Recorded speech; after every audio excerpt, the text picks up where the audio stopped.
Друзья, всем привет из Мексики! Всем огромный привет! Вы на канале Big Trip Vlog. Добро пожаловать в столицу штата Мичоакан, город Морелия. И сегодня мы прогуляемся по его исторической части, а также покажем наш красивый отель.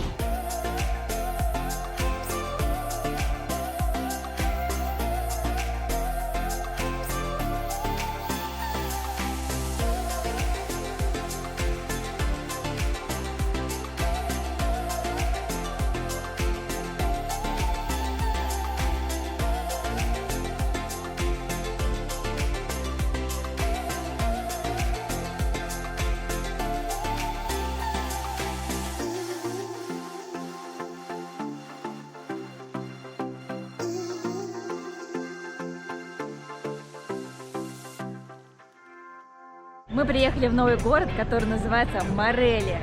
И сейчас я нахожусь в окружении других отдыхающих на главной площади, с которой открывается прекрасный вид на наш новый отель. Называется наш отель Казино. Очень красивое старинное здание. И предлагаю пройти туда внутрь. Мы уже на самом деле заселились в комнату. Сейчас можно увидеть Кирилла, который вышел на балкон. Кстати, эта историческая площадь входит в состав наследия ЮНЕСКО. Такое расположение отеля, конечно же, делает его одним из самых популярных в этом городе. В этом же здании есть еще ресторан Лу, который называется Лу Касино Мичоакана. Мичоакана, потому что мы сейчас находимся в штате Мичоакан.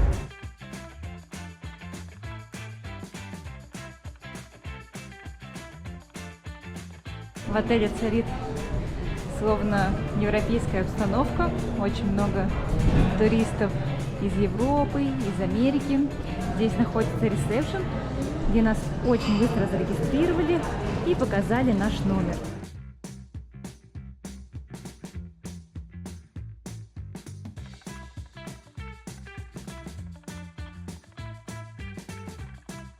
Здесь можно немножко отдохнуть, здесь очень свежо, посмотреть на картины старого города, как раньше выглядел этот отель. Здесь мы видим фотографию, с которой связана интересная история. 1 августа 1887 года здесь было открыто казино Мичоакана, где встречались самые известные семьи общества Морелиана.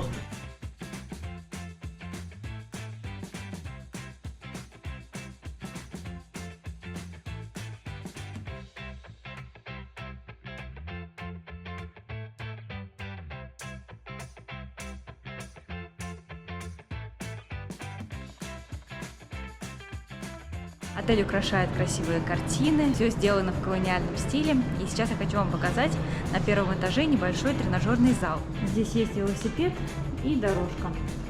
Отдельно стоит кондиционер, если вдруг станет жарко. Также зеркало, телевизор и коврик для йоги.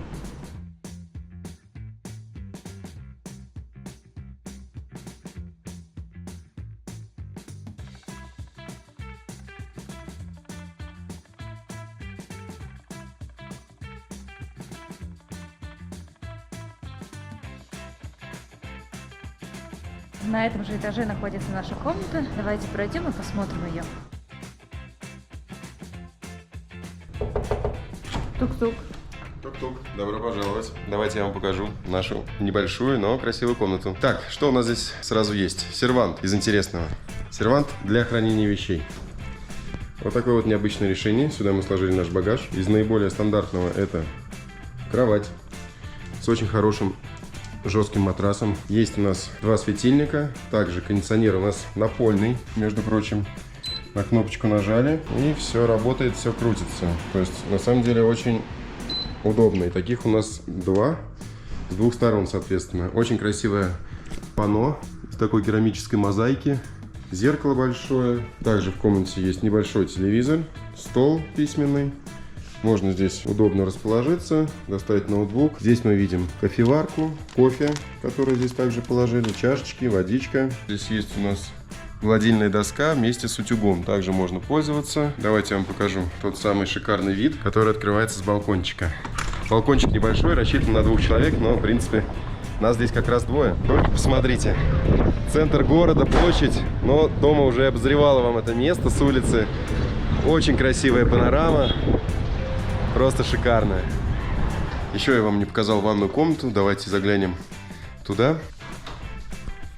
В ванной комнате, так же как и в основной, очень высокие потолки, наверное, метра 4, не меньше. Здесь же располагается раковина, зеркальце одно, зеркальце другое. Здесь мы видим и мыло, здесь также есть и гель для душа, платочки, также есть полотенце.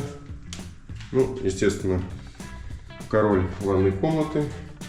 Ну и душевая.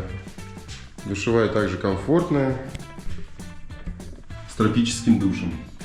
Мы в этом отеле всего лишь на одну ночь, но надеемся вам показать также центр города Морелия.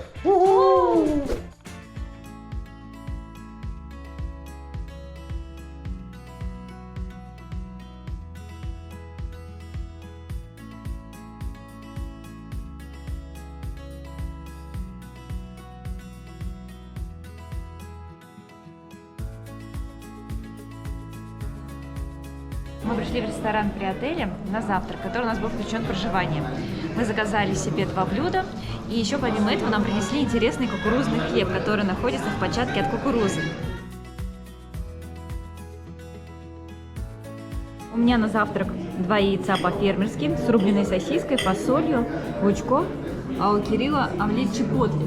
Чипотли – это специальный соус из специального перчика, который мы очень любим, который пахнет черносливом. Ну, давайте попробуем скорее. Соус великолепный. Если не знать, что это из перчика чипотли, то это даже сложно понять. Подается, конечно же, здесь еще салатик небольшой, плюс у нас есть напиточки, шоколад, папайя. Поэтому прием пищи и отправляемся смотреть красивый город.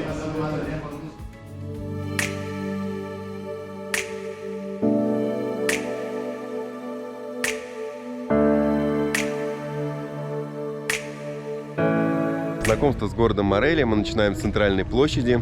Город был основан в 16 веке. Сейчас здесь очень много уникальных архитектурных памятников, которые входят во всемирное наследие ЮНЕСКО. Мы бывали в многочисленных городах колониальной архитектуры в Мексике, но я хочу отметить, что Морелия – это, наверное, один из самых элегантных городов, потому что тут даже в парке играет приятная музыка. Здесь нет много людей, да, потому что мы в других городах были постоянно, там в парке, на площади, везде было очень много людей, очень много бездомных. И здесь они, конечно, тоже есть, но их гораздо меньше, и здесь такая приятная, расслабленная обстановка. Все вокруг очень элегантное и красивое, даже газончики, посмотрите, какие они все ровные, красивые, приятно гулять. Главной достопримечательностью города по праву считается Большой кафедральный собор. Высота его башни достигает 67 метров, и этот собор считается одним из самых красивых во всей Мексике.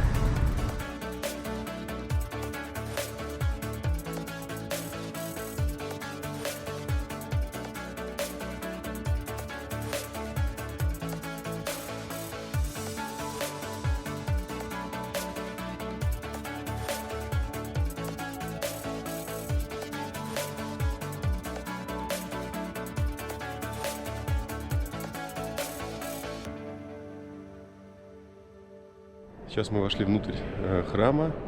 Очень красивое убранство, а также за моей спиной мы видим орган, привезенный сюда из Германии в 20 веке. Этот орган является самым большим в Мексике.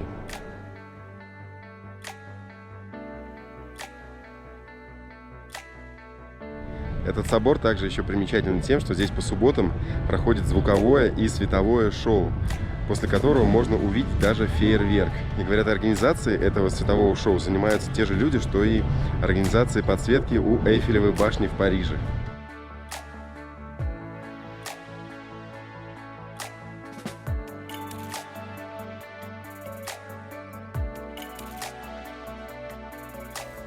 Сейчас мы пришли к музею сладостей.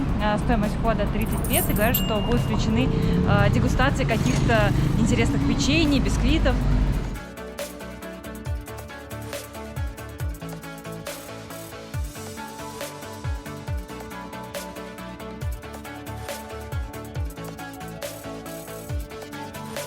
Входим в музей.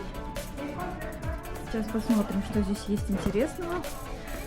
Пока проходим в красивый сад, там уже, по всей видимости, проводят экскурсии.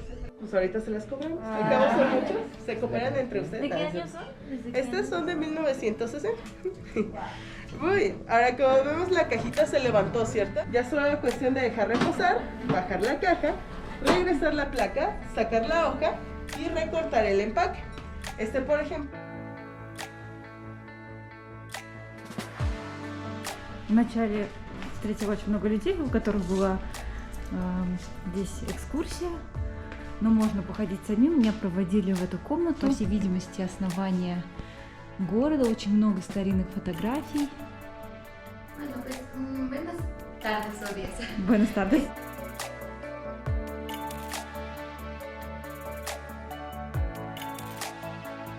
Сейчас узнала, почему в соборах всегда ставят две двери, но чаще всего оказывается одна дверь для женщин, а вторая дверь для мужчин. Здесь можно увидеть, как выглядел типичный мексиканский дом в Морелии, и тогда уже было принято готовить что-то типа карамельной пастилы из сахара. Оказывается, это не просто макет, здесь можно запустить макет, посмотреть, как работали раньше на фабрике и готовили сладости из необычного фрукта, гибрида из яблока и груши. В основном они готовили сладости либо из тамаринда, либо вот из этого фрукта. Была целая фабрика, которая впоследствии закрылась. А еще здесь работники ходят в интересных костюмах. Мне даже как-то неудобно, что мне проводят индивидуальную экскурсию, потому что здесь было столько людей, и всем этим людям уделяла внимание одна девушка, а тут одна девушка работает со мной. Окей. Comenzamos con este caso. Este es de doble forma. Es como si vieras un caso encima de otro caso. ¿Ok? Параэс адусис. Так выглядели формы. Здесь мыли яблоки, их сортировали, здесь их, получается, прессовали, здесь смешивали сахар и вот эти вот фрукты, и потом складывали вот в эти формы и запекали. Ubicarlos más de los presentados. Потом складывали сюда вот эту вот готовую пастилу, ее прессовали и делали из нее маленькие кусочки. Несмотря на то, что эта машина достаточно старая, они до сих пор в рабочем состоянии, но их не используют, потому что сейчас есть более новые технологии. Сейчас мы пройдем на кухню и, возможно, что-то даже попробуем. Esta es la fruta cocida, ya pasó por el proceso de... Это так выглядела типичная кухня в Мексике раньше. Сейчас ставят ведро, на котором будут топить вот этот вот фрукт-пюре, который похож на яблоко и грушу. Esta es nuestra pulpa. Las dos partes. Ahí ya tenemos varios sabores. Empezaron primero con lo que es el membrillo, luego la guayaba, el tejocote y el pero. Esta grenetina permite que tengan una consistencia como de una gomita. Сейчас она смешала вот это вот пюре с сахаром. Сахар уже растопился, и сейчас смотрим, как топится вот это вот пюре.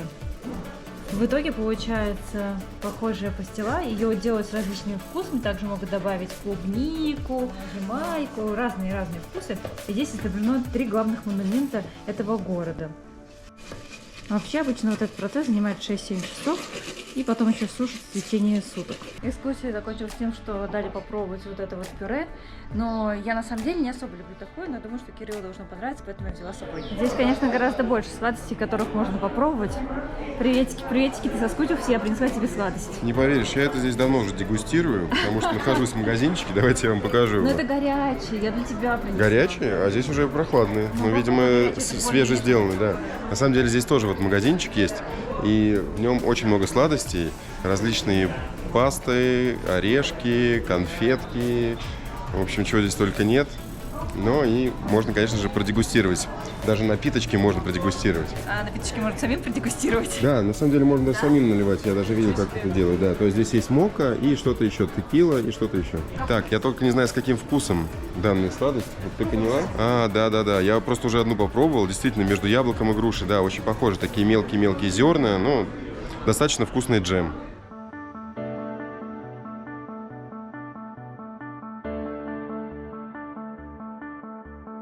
Продолжаем нашу прогулку. Сейчас мы движемся по бульвару Мадеро. Нужно еще отметить, что на правительственном уровне в городе запрещена уличная торговля. Поэтому здесь вы не встретите уличных продавцов, которые вам пытаются что-то продать. Поэтому комфортно гулять, приятные запахи на улицах.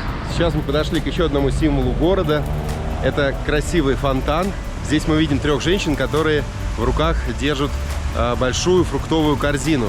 Это олицетворяет плодородие штата Мичоакан, в котором мы с вами находимся.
Сейчас мы были в церкви Девы Гваделупской, еще этот монастырь называют Сан-Диего. И главная достопримечательность этой церкви то, что здесь находятся красивые картины 17 века, на которых изображены индейцы, принимающие религию христианства.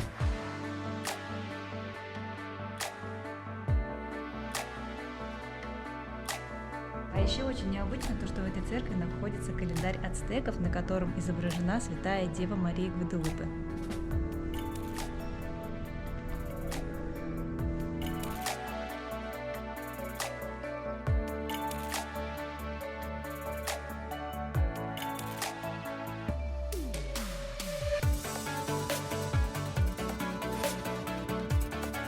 Здесь мы можем видеть старинный акведук города Морелия, который был построен в конце 18 века, чтобы обеспечить жителей достаточным количеством воды. Акведук – это некий водопровод, он располагается на нескольких километрах по центральному бульвару. Всего в этом сооружении 253 арки. Они поражают своими размерами и, как и многие здания в городе Морелия, сделаны из розового кирпича. А в ночное время они еще очень красиво подсвечиваются.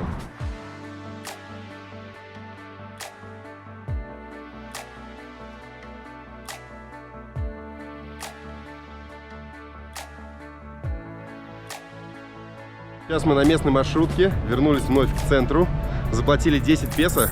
Очень комфортно, надо сказать, что я таких маршруток давно не видел. Не то что в Азии, а даже нигде, да. Настолько комфортабельно, играет приятная музыка и очень удобные сиденья.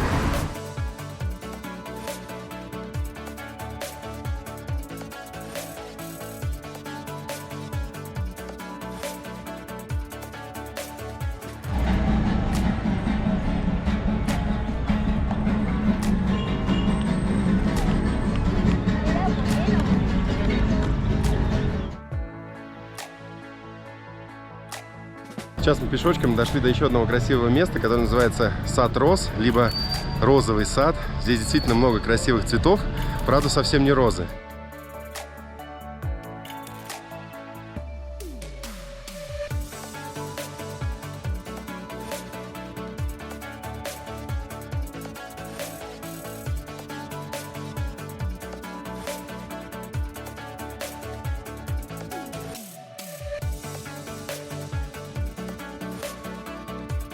Здесь же, в саду роз, под падающие лепестки, мы завершаем сегодняшнее красивое видео.